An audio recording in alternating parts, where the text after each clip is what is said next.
आज तक रेडियो सुनता है सारा जहां।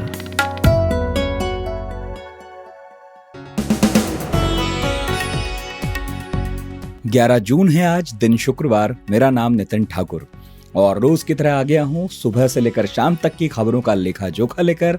इस इवनिंग न्यूज पॉडकास्ट का नाम है दिन भर और आप जिस ठिकाने पर हमें सुन रहे हैं उसका नाम है आज तक रेडियो। तो कुछ खबरें हैं जिन पर एक्सपर्ट्स से बात करेंगे, वो कौन सी हैं बताता हूं। यूपी में कल कांग्रेस को झटका लगा था, आज बंगाल में भाजपा को लग गया। मुकुल रॉय ने अपने बेटे शुभ्रांशु के साथ फिर से ममता शरणम गच्छामी का मंत्र जपा है, तो समझेंगे कि क्यों 3.5 साल पहले भाजपा में जाने वाले मुकुल ने घर वापसी की। उधर कोलकाता से 1,500 किलोमीटर दूर दिल्ली में भी अहम मुलाकातें हो रही हैं। यूपी के सीएम प्रधानमंत्री से मिले, बीजेपी अध्यक्ष से मिले, राष्ट्रपति से भी मिले, तो समझेंगे कि इन मेल मुलाकातों में हुआ क्या।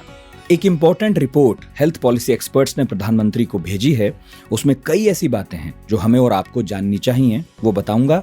इसके अलावा आरबीआई के उस फैसले की भी बात होगी जिसके लागू होने के बाद आपके लिए आपका ही पैसा बैंक से निकालना महंगा हो जाएगा। और आखिर में बात बच्चों की। 2 दशकों में पहली बार है जब बाल श्रम इतने ऊंचे पैमाने पर हो रहा है। हम अपने बच्चों को स्कूल जाते देखने के बजाय पेट पालने की जद्दोजहद करते देख रहे हैं। कैलाश सत्यार्थी चिल्ड्रंस फाउंडेशन से बात करेंगे, लेकिन पहले खुशबू से हेडलाइन सुनते हैं।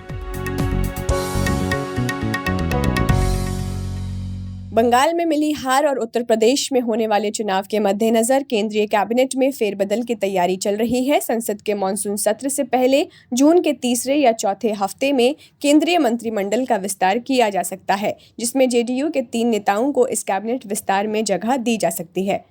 पश्चिम बंगाल में चुनाव हारने के बाद अब बीजेपी के बड़े नेता मुकुल रॉय अपने बेटे शुभ्रांशु के साथ तृणमूल कांग्रेस में वापस लौट आए हैं। पार्टी विरोधी गतिविधियों के आरोप में टीएमसी ने मुकुल रॉय को 6 साल के लिए बाहर कर दिया था, जिसके बाद उन्होंने बीजेपी ज्वाइन किया था। सुप्रीम कोर्ट ने आज यूएपीए के दोषी आतंकवादी हाफिज अब्दुल मजीद की जमानत अर्जी खारिज कर दी है। मजीद को कोर्ट ने दोषी करार दिया हुआ है और वो आजीवन कैद की सजा काट रहा है। उसने जमानत के लिए सुप्रीम कोर्ट का दरवाजा भी खटखटाया था। केंद्र सरकार के कर्मचारियों की प्रतिनिधि संस्था नेशनल काउंसिल ऑफ जेसीएम केंद्र सरकार के साथ जल्द ही एक बैठक करने वाली है, जिसमें इसी महीने महंगाई भत्ते और डियरेंस रिलीफ पर निर्णय लिया जा सकता है। इससे 52 लाख कर्मचारियों और 60 लाख पेंशन भोगियों को फायदा मिलेगा।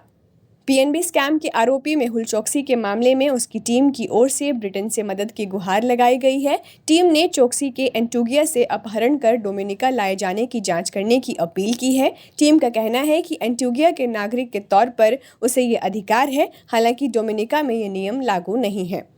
सुप्रीम कोर्ट ने आज राज्य सरकार को तुरंत 1 नेशन 1 राशन कार्ड योजना लागू करने को कहा है। इस आदेश के बाद केंद्र सरकार में मंत्री स्मृति ईरानी ने ममता सरकार पर निशाना साधा और कहा कि उम्मीद है कि बंगाल की सीएम कम से कम राज्य में गरीबों और ज़रूरतमंदों के लिए सुप्रीम कोर्ट के निर्देश का पालन करेंगी। और देश में पिछले 24 घंटों में कोरोना के 91,700 से ज़्यादा नए केस सामने आए हैं। इस दौरान करीब 3,400 से ज़्यादा लोगों की संक्रमण से मौत हो गई। वहीं पिछले 24 घंटों में रिकवर होने वाले लोगों का आंकड़ा 1,35,000 के करीब है। आप सुन रहे हैं आज तक रेडियो।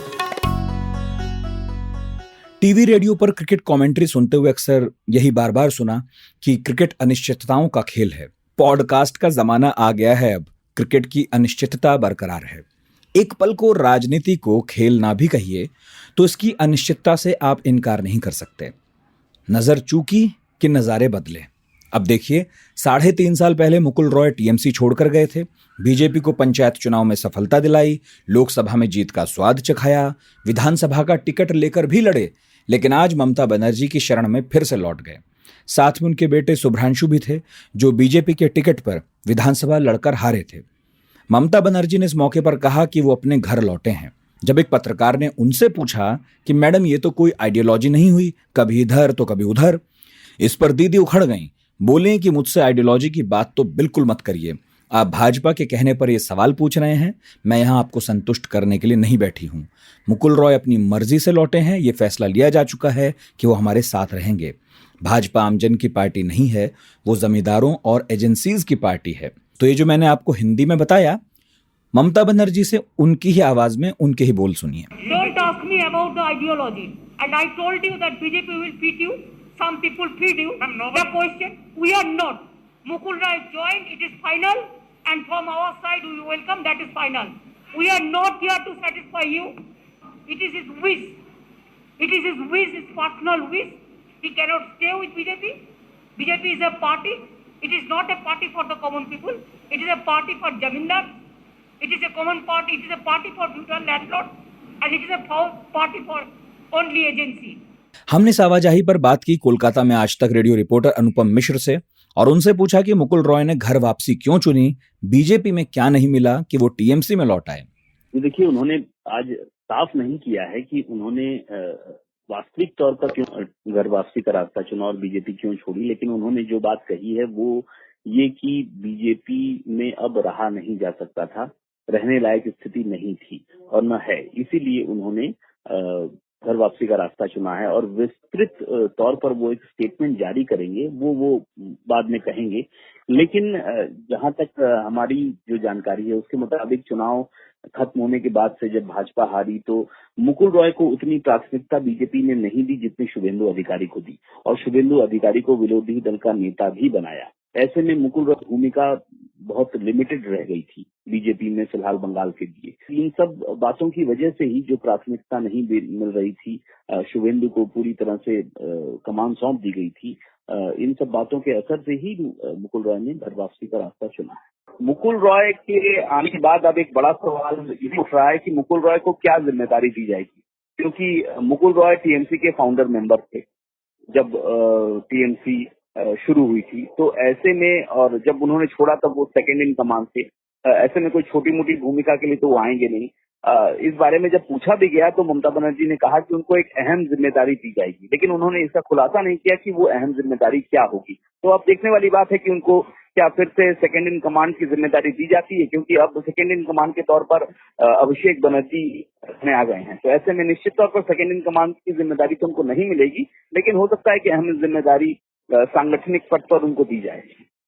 ये जो एक बयान आया है अनुपम टीएमसी की तरफ से कि भाजपा ताश के पत्तों की तरह धराशायी हो जाएगी, और फिर आज मुकुल रॉय ने भी कहा है कि कोई बीजेपी में रहेगा नहीं, इस कॉन्टेक्स्ट में अगर पूछें तो और किन नेताओं के आने की चर्चा है और बीजेपी ने कोई रिएक्शन दिया है क्या? देखिए, टीएमसी से जो टर्न कोड गए थे भाजपा में, उनमें से सबसे बड़ा नाम जो लौटने के लिए अग्रसर है वो है राजीव बनर्जी।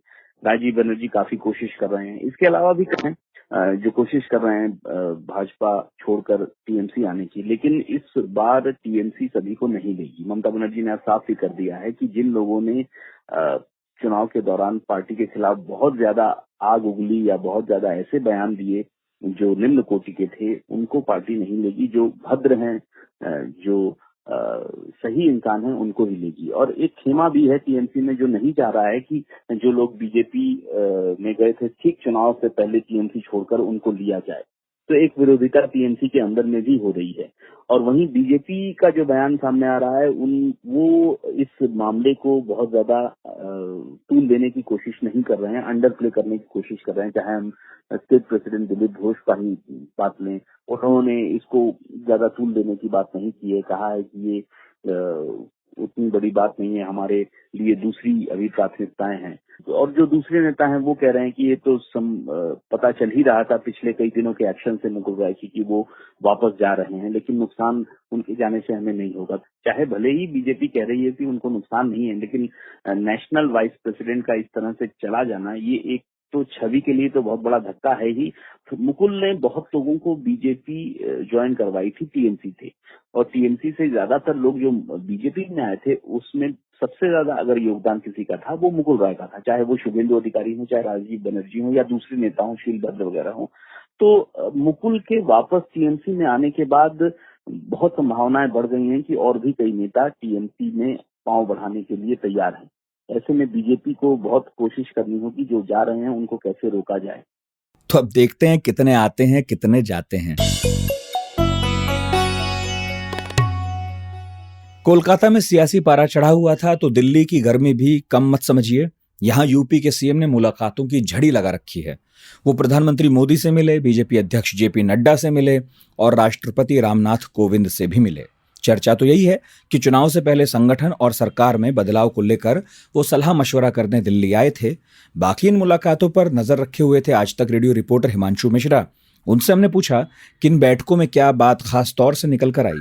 देखिए, बिल्कुल जो बैठक हुई है प्रधानमंत्री नरेंद्र मोदी और बीजेपी अध्यक्ष जेपी नड्डा के साथ उत्तर प्रदेश के मुख्यमंत्री योगी आदित्यनाथ की, उसमें ये बात बिल्कुल साफ हो गई है कि अब जल्द से जल्द जो है उत्तर प्रदेश में कैबिनेट का विस्तार किया जाएगा और जो पिछले कई समय से जो है उसको टाला जा रहा था। साथ ही साथ जो है वो योगी आदित्यनाथ को ये हिदायत दी गई है कि आपको संगठन को साथ लेके चलना है सरकार के, और सरकार और संगठन एक साथ चलेंगे और समय समय पर जो है सरकार और संगठन की कोऑर्डिनेशन की बैठकें होंगी। सरकार के जो परियोजनाएं हैं उसको कैसे जमीन तक लेके जाना है, उसमें आपको संगठन का साथ लेना होगा और संगठन अगर कोई सुझाव दे रहा है सरकार के लिए तो उन सुझावों को सरकार के कार्यप्रणाली में आपको डालना होगा। तो एक तरीके से कहा जाए कि संगठन और सरकार को एकजुट मिलकर काम करने के लिए कहा गया है और ये कहा गया है कि आपको अपने गठबंधन साथी दलों को भी जो है वो बड़ी जिम्मेदारी जो है देनी होगी। हिमांशु, वैसे तो बंद कमरों में बातें हो रही थीं, लेकिन इन बैठकों के बाद अब आगे क्या नजर आ रहा है, अनुमान क्या है? देखिए, बिल्कुल मैंने आपको अभी भी बताया, अब ये मान के चला जा सकता है कि अगले 2 से 3 दिन के अंदर जो है उत्तर प्रदेश में कैबिनेट में बड़ा विस्तार आपको देखने को मिलेगा, जिसमें जितिन प्रसाद, जिसमें AK शर्मा और अनुप्रिया पटेल की जो पार्टी है अपना दल वहां से, और साथ ही निषाद पार्टी के जो नेता हैं संजय निषाद, वो मंत्रिमंडल में शामिल हो सकते हैं और साथ ही साथ कई और लोगों को भी इस मंत्रिमंडल में शामिल किया जाएगा। कोविड की लहर के अंदर लगभग जो है 3 मंत्री जो हैं उत्तर प्रदेश के, उनकी मृत्यु हुई है और इसीलिए उन तीनों रिक्त पदों को भी भरा जाएगा।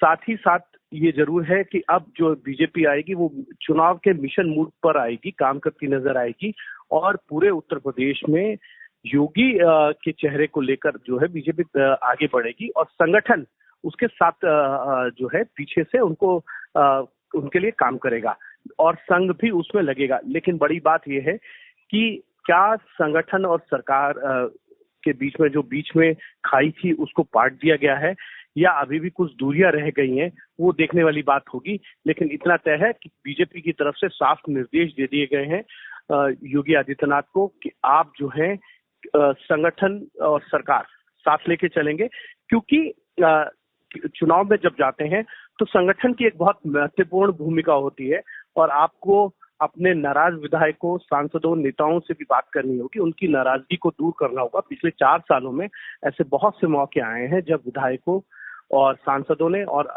पार्टी के नेताओं ने अपनी नाराजगी जो है योगी सरकार के खिलाफ जो है खुलकर दर्शाई है या उनके अधिकारियों के खिलाफ दिखाई है। एक्सपर्ट्स के ग्रुप ने, जिसमें एम्स के डॉक्टर्स और नेशनल टास्क फोर्स के मेंबर शामिल हैं, उन्होंने कोविड पर एक रिपोर्ट प्रधानमंत्री को सौंपी है। वो चेता रहे हैं कि अनप्लैंड वैक्सीनेशन करने से कोरोना के नए स्ट्रेन को बढ़ावा मिल सकता है। ये भी कहा गया कि जो लोग कोरोना से ठीक हो गए उन्हें फिलहाल वैक्सीन लगाने की जरूरत नहीं है। वैसे इस तरह की चौथी रिपोर्ट है जो पब्लिक हेल्थ एक्सपर्ट के इस ग्रुप ने पीएम मोदी को भेजी है। इस रिपोर्ट में एक और अहम बात जीनोम सीक्वेंसिंग पर लिखी गई है। जीनोम सीक्वेंसिंग एक तरह से किसी वायरस का बायोडेटा होता है। कोई वायरस कैसा है, कैसा दिखता है, इसकी जानकारी जीनोम से मिलती है और वायरस को समझने के इस पूरे प्रोसेस को कहते हैं जीनोम सीक्वेंसिंग। इससे ही कोरोना के नए स्ट्रेन के बारे में पता चला और जब से नए स्ट्रेन आने शुरू हुए तब से इस बात पर जोर दिया गया कि भाई जीनोम सीक्वेंसिंग जितनी हो उतनी अच्छी। लेकिन इस रिपोर्ट में एक्सपर्ट्स ने कहा है कि भारत में जीनोम सीक्वेंसिंग 1% से भी कम हो रही है। सवाल यह है कि कोरोना के बदलते रूप को पकड़ने के लिए जीनोम सीक्वेंसिंग का काम जोर शोर से होना चाहिए था, वो इतनी धीमी गति से क्यों बढ़ रहा है? हमने इस सवाल को जाने माने पब्लिक हेल्थ एक्सपर्ट और लेखक डॉक्टर चंद्रकांत लहरिया तक पहुंचाया। जीनोमिक सीक्वेंसिंग कोविड-19 पेंडेमिक में लड़ने के लिए एक बहुत महत्वपूर्ण टूल है। इसके माध्यम से यह जाना जा सकता है कि कौन से नए वेरिएंट सर्कुलेट हो रहे हैं और जब इस तरह की जानकारी को क्लिनिकल स्टडी से कोरिलेट किया जाता है तो उससे उस नए वेरिएंट की ट्रांसमिशन की क्षमता कितनी है, क्या वो इम्यून एस्केप अर्थात जिनको पहले इन्फेक्शन हो चुका है उनको भी प्रभावित कर रहा है, या उसका वायरल लोड कितना है, इस तरह की कुछ महत्वपूर्ण जानकारी मिलती है जिससे पेंडेमिक के रिस्पांस के लिए एक अच्छी स्ट्रेटजी बनाई जा सकती है। तो बाकी दुनिया में यूके, यूएसए और अन्य देशों ने जीनोमिक सीक्वेंसिंग करने के बाद अपने वेरिएंट्स को पहचाना और उसके आधार पर रणनीति बनाई। भारत ने भी इस दिशा में विचार करना शुरू किया, खासतौर से जब alpha and beta variant report किए गए, जिनको उस समय उस देश में जहां पर ओरिजिन हुए थे उनके नाम से जाना जाता था, कि जैसे यूके वेरिएंट या साउथ अफ्रीका वेरिएंट कहा जाता था पहले। तो भारत ने भी जीनोमिक सीक्वेंसिंग पर बात की और देश में जनवरी 2021 में इंसाकॉग नाम से एक अलायंस बनाया गया जिसका काम जीनोमिक सीक्वेंसिंग करना था। इसमें 10 लैबोरेटरीज को भी शामिल किया गया। साथ में हमें यह भी याद रखना होगा कि यह एक प्रक्रिया है जो कुछ खास लैबोरेटरी में हो सकती है, टाइम लगता है, और अगर इस प्रक्रिया को देश में तेजी से बढ़ाना है तो उसके लिए फाइनेंशियल रिसोर्स से गवर्नमेंट से फंडिंग एलोकेट करनी होगी। लेकिन हम जहां तक एक्सपर्ट से सुनते आ रहे हैं, इस प्रक्रिया के लिए पर्याप्त फंडिंग नहीं दी गई। हालांकि भारत सरकार ने कहा था कि नए केसेस जितने भी आएंगे उसके 5% को जीनोमिक सीक्वेंसिंग किया जाएगा, लेकिन कई कारणों से, जैसे कि उतने सैंपल राज्यों ने नहीं भेजे, लेबोरेटरी की क्षमता नहीं थी और उनको इतना एक्सपेंड नहीं किया गया, और साथ में फंडिंग भी इसके लिए काफी कम दी गई थी जितनी जरूरत थी। तो इन सब वजहों से जीनोमिक सीक्वेंसिंग नहीं हो पाई और कुछ हद तक कहा जा सकता है कि जितना जानकारी यूके अल्फा वेरिएंट के बारे में रखता था, जो सितंबर के महीने में पहली बार पहचाना गया, जबकि भारत में जो डेल्टा वेरिएंट जिसको अब कहा जाता है, पहले डबल म्यूटेंट के नाम से भी बोला गया था, जो अक्टूबर के महीने में आया, तो लगभग दोनों वेरिएंट समान समय पर आए, लेकिन हम डेल्टा वेरिएंट के स्प्रेड के बारे में काफी कम जानते हैं, जबकि अल्फा वेरिएंट के बारे में सारी दुनिया बहुत अधिक जानती है। यही जीनोमिक सीक्वेंसिंग की पावर है। तो अब एक्सपर्ट कह रहे हैं कि चूंकि यह बहुत कम है जीनोमिक सीक्वेंसिंग और बहुत महत्वपूर्ण टूल है, अगर हम जीनोमिक सीक्वेंसिंग करते रहते हैं तो जो फिलहाल फैल रहे वेरिएंट और भविष्य में आने वाले वेरिएंट्स को पहचाना जा सकेगा समय रहते, और उसकी पहचान करना और उसके बारे में जानने से वायरस के खिलाफ लड़ाई है वो काफी मजबूत होगी। चंद्रकांत जी, इसे कैसे बढ़ाया जा सकता है, क्योंकि अभी तो सबसे ज्यादा जरूरत है इसकी? तो फिलहाल जीनोमिक सीक्वेंसिंग को बढ़ाने के लिए कुछ जो कदम उठाए जाने चाहिए वो है कि सबसे पहले सरकारों को जीनोमिक सीक्वेंसिंग के लिए अलोकेशन है, जो फंड्स हैं, उनको बढ़ाने की जरूरत है।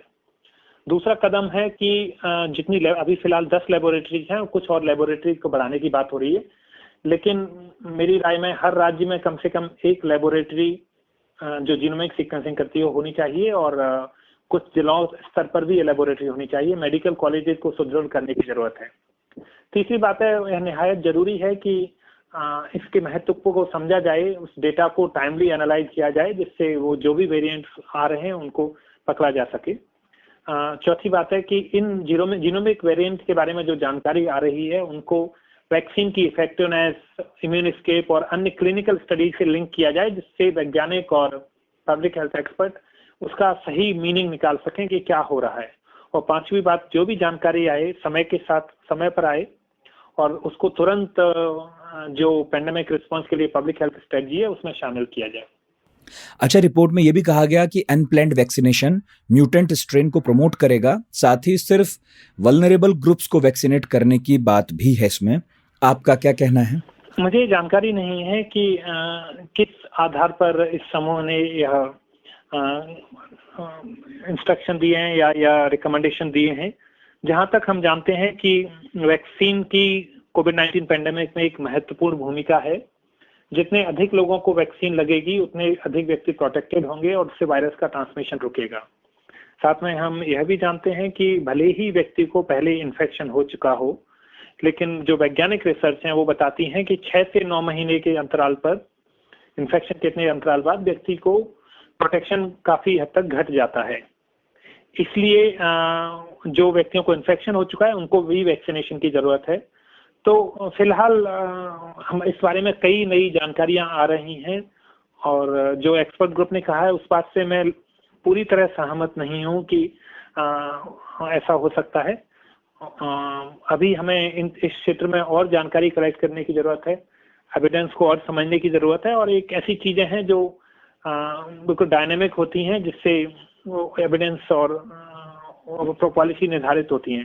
लेकिन फिलहाल मेरी राय में वैक्सीन की महत्वपूर्ण भूमिका है और वैक्सीन स्ट्रेन को नहीं फैलाती हैं, बल्कि वैक्सीन इस बात की गारंटी देती हैं कि अगर नए स्ट्रेन भी आ जाते हैं, नए म्यूटेंट या वेरिएंट्स भी आ जाते हैं, तो उनसे भी कुछ हद तक प्रोटेक्शन होगा। हो सकता है बिल्कुल समान स्तर पर प्रोटेक्शन ना हो, लेकिन काफी हद तक प्रोटेक्शन ये वेरिएंट स्ट्रेन के खिलाफ भी प्रोवाइड करेंगी, जो हमने अभी पिछले दिनों आई हुई स्टडी से देखा भी है। पेट्रोल महंगा, डीजल महंगा, खाने का तेल महंगा, कोरोना महामारी की मार में हर चीज महंगी। अब इन सब की खरीदारी के लिए पैसे निकालने जाएं तो एटीएम का चार्ज भी महंगा। महंगाई की मार झेल रहे लोगों को एक और झटका लगेगा 1 जनवरी 2022 से, क्योंकि आरबीआई ने एटीएम ट्रांजैक्शन से जुड़े नियमों में बदलाव कर दिया है। आप एक तय लिमिट से ज्यादा बार पैसे निकालेंगे तो हर ट्रांजैक्शन पर 21 रुपये भरेंगे। अब तक ये 20 रुपये थे। 1 रुपया बढ़ा है, इसे ऐसे मत देखिए। 1-1 रुपया बढ़कर कितना हो जाएगा वहां तक दिमाग दौड़ाइए। वैसे एटीएम से कैश निकासी पर लिए जाने वाले इस चार्ज में 7 साल बाद बढ़ोतरी हुई है। इसके साथ ही आरबीआई ने सभी बैंक एटीएम में फाइनेंशियल ट्रांजैक्शन के लिए इंटरचेंज फीस 15 से बढ़ाकर 17 रुपये कर दी है, जबकि नॉन फाइनेंशियल ट्रांजैक्शन के लिए फीस 5 से बढ़ाकर 6 रुपये कर दी है।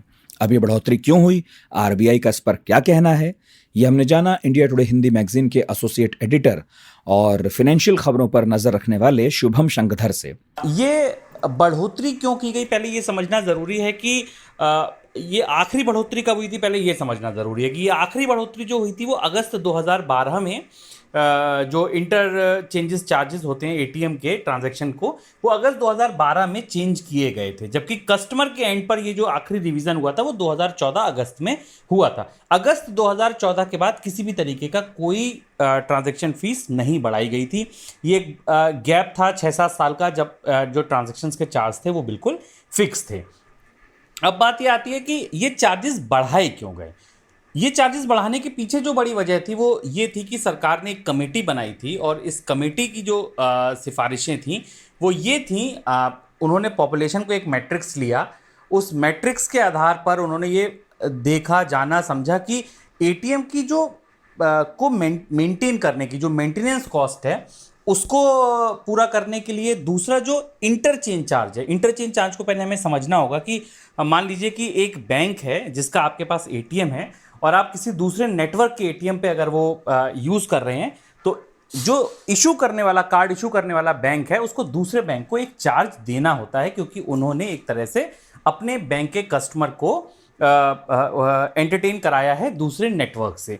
तो सिंपल सी बात है कि ये चार्ज एक बैंक दूसरे बैंक को पे करता है और वही चार्ज वो अपने कस्टमर से वसूलता है। इंटरचेंज चार्ज जो थे वो अब तक 15 रुपये थे, जिसको बढ़ाकर अब 17 करने को कहा गया है। और इस इंटरचेंज चार्ज की वजह से ही, इंटरचेंज चार्ज प्लस एटीएम का मेंटेनेंस, कन्वेंस, कस्टमर को और सुविधा देना, साइबर सिक्योरिटी जैसे चीज़ों पे खर्च करना, इन सब के मद्देनज़र आरबीआई ने ये कहा है कि अब ये जो ट्रांजैक्शन की सीलिंग है, अपर सीलिंग, अभी भी ये 21 रुपए से ज़्यादा नहीं हो सकती है कि पर ट्रांजैक्शन। शुभम जी, बैंक अपने सर्विस चार्ज इतने ऊंचे कर रहे हैं, क्या किसी और देश में भी अपने ही पैसे निकालने पर इतना ऊंचा चार्ज लोग देते हैं? जिन 2 जगहों का मैं आपको एग्जांपल दे सकता हूं, एक यूरोपियन कंट्री जर्मनी का, एक कनाडा का, कि हम अगर जिस नेटवर्क का बैंक यूज़ कर रहे हैं, अगर मान लीजिए हम रॉयल बैंक ऑफ कनाडा के कस्टमर हैं और हम अपने नेटवर्क में अगर हम यूज़ कर रहे हैं तो हमको कोई पैसा नहीं देना होता है। बट हाँ, अगर हम दूसरे नेटवर्क पर यूज़ करते हैं जाकर, तो निश्चित तौर पर हमको ये पैसा देना होता है। वहाँ मोटे तौर पर 3 तरीके के बैंक हैं और अगर आप एक तरीके के बैंक का दूसरे तरीके के बैंक के नेटवर्क पर जाकर इस्तेमाल करते हैं तो ये चार्ज देना। तो ये चार्ज ऐसा नहीं है कि केवल भारत में है। निश्चित तौर पर बैंकों के लिए ये आय का एक स्रोत की तरह ना देखें। अगर हम इसको ये देखें कि बैंक अपनी जो कॉस्ट है उसको मेंटेन करने के लिए और उसको पूरा करने के लिए हमको ये चार्ज लगाते हैं, तो चार्ज तो ठीक है, अगर आप ठीक से प्लानिंग करें, चीज़ों को देखें, तो 5 ट्रांजैक्शंस तो अभी भी फ्री हैं। अगर आप प्रॉपर तरीके से, प्रॉपर चैनल से mobile banking, internet banking use करते हैं, तो मुझे लगता है कि 5 ट्रांजैक्शंस में हमें अपनी थोड़ी सी हैबिट बदलनी होगी। हमको निश्चित तौर पर ये देखना होगा कि हम लिमिटेड ट्रांजैक्शंस के बाद भी अपना काम पूरे महीने कैसे चला सकते हैं और इसको बचा सकते हैं। और अगर ये ट्रांजैक्शंस के चार्ज लगते भी हैं तो हमको ये समझना होगा कि ये चार्जेस कहीं ना कहीं हमारी कन्वेंस के लिए, हमारी सुविधा के लिए हैं। सुबह सुबह ऐसा लगता है कि सबकी गाड़ी छूट रही है, लेकिन न्यूज भी तो मिस हो रही है। स्कूल, कॉलेज या ऑफिस की पूरी तैयारी तो हो जाती है, मगर देश दुनिया की अपडेट्स ले पाते हैं क्या? तो आपकी प्रॉब्लम का स्मार्ट सॉल्यूशन ये है कि अपनी सुबह की शुरुआत आप आज तक रेडियो के साथ कीजिए। कल क्या हुआ और आज क्या हो सकता है, सटीक एनालिसिस, पहले बड़ी खबरें और फिर अखबारों के चुनिंदा मोती।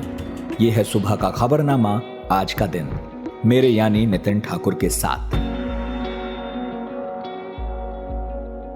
बचपन खेलने कूदने और सपनों की दुनिया में सैर करने का समय होता है, लेकिन कुछ बच्चे ऐसे होते हैं जिनके हाथ कलम और किताब पकड़ने की उम्र में काम पकड़ लेते हैं।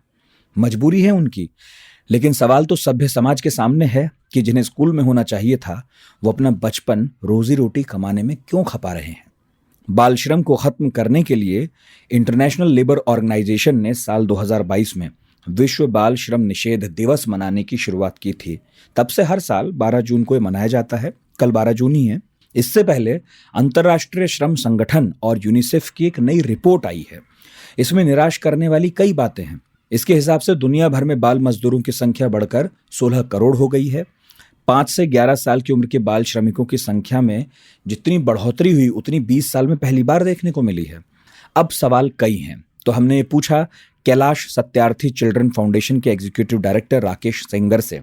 राकेश जी, इस मामले में सबसे बदतर हालात कहाँ हैं, किस देश में हैं? देखिए, जो global estimate 2020 trends the road forward नामक एक रिपोर्ट है जो ILO और यूनिसेफ ने मिलकर दुनिया भर में बाल श्रमिकों की स्थिति के ऊपर बताया है इस रिपोर्ट में। और इसमें आप देखें कि 8.4 मिलियन बाल श्रमिकों की वृद्धि बताई गई है। और उसमें सहारन अफ्रीकन जो कंट्रीज हैं वहाँ और ज्यादा बाल मजदूरी बढ़ेगी, एशियन कंट्रीज में बढ़ेगी जिसमें भारत आता है, साउथ एशिया में। तो ये कोविड-19 महामारी के परिणाम स्वरूप इसके बढ़ने की आशंका है। ये एस्टिमेट है कि इतना बढ़ सकता है, और अभी जो बढ़ा है वो 16 करोड़ के आसपास हो गया है। तो जो पहले घट रहा था वो इस महामारी ने बाल मजदूरी को बढ़ा दिया है। अच्छा, इस मामले में भारत की स्थिति क्या है ये भी बताइए, और पहले की तुलना में हालात किस तरह के हैं? देखिए, बचपन बचाओ आंदोलन और कैलाश सत्यार्थी चिल्ड्रन फाउंडेशन तकरीबन 40 साल से बच्चों के मुख्य रूप से बाल मजदूरी और वेश्यावृत्ति, बाल वेश्यावृत्ति, इन सब मुद्दों पे लगातार काम कर रहा है। तो अभी जो बाल मजदूरी बढ़ने की बात भारत में हुई है, तो आपने देखा होगा कि जो कोविड-19 महामारी का जो दौर था उसमें बहुत बड़ी संख्या में गांवों की तरफ भी ये महामारी का असर हुआ है।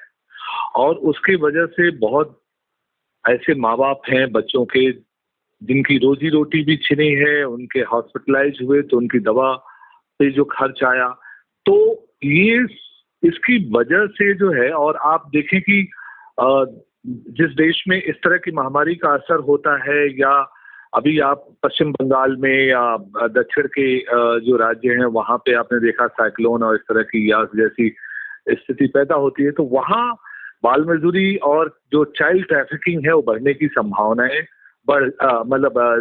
ट्रैफिकिंग और चाइल्ड लेबर बढ़ना बहुत आम बात है। तो ये अभी भारत में हमारी तैयारी इस बात के लिए नहीं है। आप देखें कि बचपन बचाओ आंदोलन ने लॉकडाउन के टाइम, मतलब 1.5 साल के दौरान तकरीबन 11,000 बच्चों को बाल मजदूरी और बाल दुर्व्यापार से मुक्त कराया है। ये अकेला संगठन है जिसने, और दूसरे संगठनों ने मुक्त कराया होगा, लेकिन हम लोगों ने पूरे देश भर से 11,000 बच्चों को 1.5 साल के अंदर 11,000 बच्चे रेस्क्यू हुए हैं सीधी कार्रवाई के द्वारा, और कानूनी रूप से हुए हैं। ऐसा नहीं है कि वो उन बच्चों को रेस्क्यू करके स्कूल में दाखिला दे दिया या बच्चे स्कूल नहीं जा रहे थे। ये सीधे बाल मजदूरी करने वाले बच्चे थे, और इनको बाल मजदूरी कराने के लिए उनकी ट्रैफिकिंग हो रही थी, बस से, ट्रेन से, जगह जगह। मतलब आप कोई ऐसा राज्य में बचा नहीं है जहां से हम लोगों ने रेस्क्यू नहीं किया हो। तो इससे पता लगता है कि जैसे ही थोड़ा सामान्य स्थिति होगी तो बच्चों की ट्रैफिकिंग उन रिमोट एरिया से जो चाइल्ड लेबर प्रोन डिस्ट्रिक्ट्स हैं पूरे देश में, जिसमें बिहार है, झारखंड है, उत्तर प्रदेश है, राजस्थान है, उड़ीसा है, वेस्ट बंगाल है, इन इलाकों से जो है वो ट्रैफिकिंग बच्चों की बाल श्रम के लिए बढ़ेगी, ये पूरी संभावना है। अब उसके लिए सरकार की क्या तैयारी है, हम लोगों की भी एक पूरी तैयारी है। तो ये आईएलओ की जो रिपोर्ट कह रही है और हम लोग जमीनी स्तर पे जो चीज देख रहे हैं उससे हमको पता लग रहा है कि और जो संकेत मिले लॉकडाउन के खुलने के बाद 11,000 बच्चों को मुक्त कराने का काम बचपन बचाओ आंदोलन ने किया, तो ये सारी चीजों से पता लगता है कि बाल मजदूरी की बढ़ने की संभावना है। 20 साल में अभी सबसे खराब स्थिति है, इसमें कोरोना की कितनी भूमिका देखते हैं आप राकेश जी? देखिए, कोरोना का असर जो है रोजी रोटी पे पड़ा है। कोरोना का असर जो है वो लोगों के स्वास्थ्य के ऊपर पड़ा है और रोजगार छिन गए हैं लोगों के। स्पेशली जो गांव में लोग रहते थे, गांव के लोग मुंबई और बड़े शहरों में जाके काम करने के लिए जाते थे, वहां पे भी जो रोजगार प्रतिदिन जो रोजगार मिलता था वो नहीं मिल रहा है।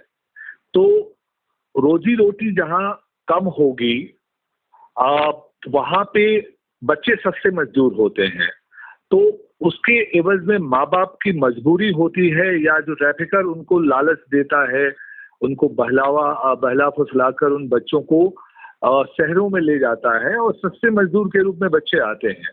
तो जब भी कोई ऐसी महामारी हो या ऐसा कोई चक्रवात आए, तूफान आए या बाढ़ आए, ऐसे में ये देखा गया है कि बाल मजदूरी, ट्रैफिकिंग ये बहुत तेजी से बढ़ती है और उसको रोकने के लिए जो जिस तरह के उपाय होने चाहिए, जैसे जिस स्तर पे जैसे गांव है, गांव में अगर पीपल्स बिलियंस कमेटी, जन निगरानी समितियां बनाई जाए कि कोई भी बच्चा अगर उस गांव से दूसरी जगह जाने की तैयारी कर रहा है किसी अपने माँ बाप के अलावा किसी के साथ, तो ये हमको संदेह और मान लेना चाहिए कि बच्चे को बाल मजदूरी के लिए लेके जाया जा रहा है।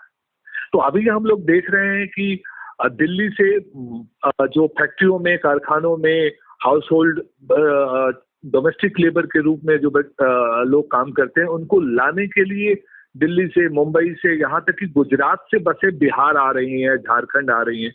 तो उसमें हम लोगों ने देखा, पिछले लॉकडाउन में भी देखा कि उसमें से आधे से ज्यादा उन बसों में बच्चे शामिल होते थे।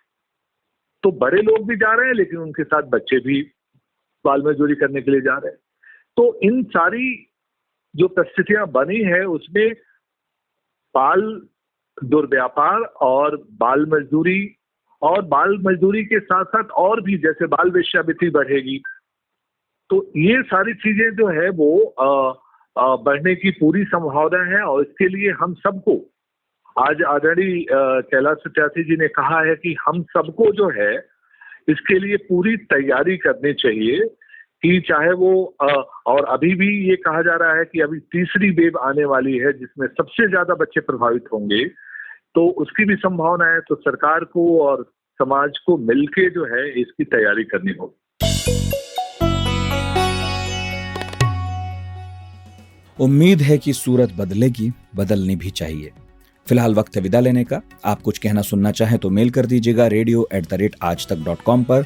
फेसबुक, ट्विटर, इंस्टाग्राम, यहाँ पर भी कमेंट कर सकते हैं, हम जरूर पढ़ेंगे, अपने पॉडकास्ट में शामिल भी करेंगे। फिलहाल इजाजत दीजिए। आज का दिन भर प्रोड्यूस किया है खुशबू ने और साउंड मिक्सिंग कर रहे थे अमृत रेगी। मेरा नाम नितिन ठाकुर है। आज तक रेडियो सुनते रहिए।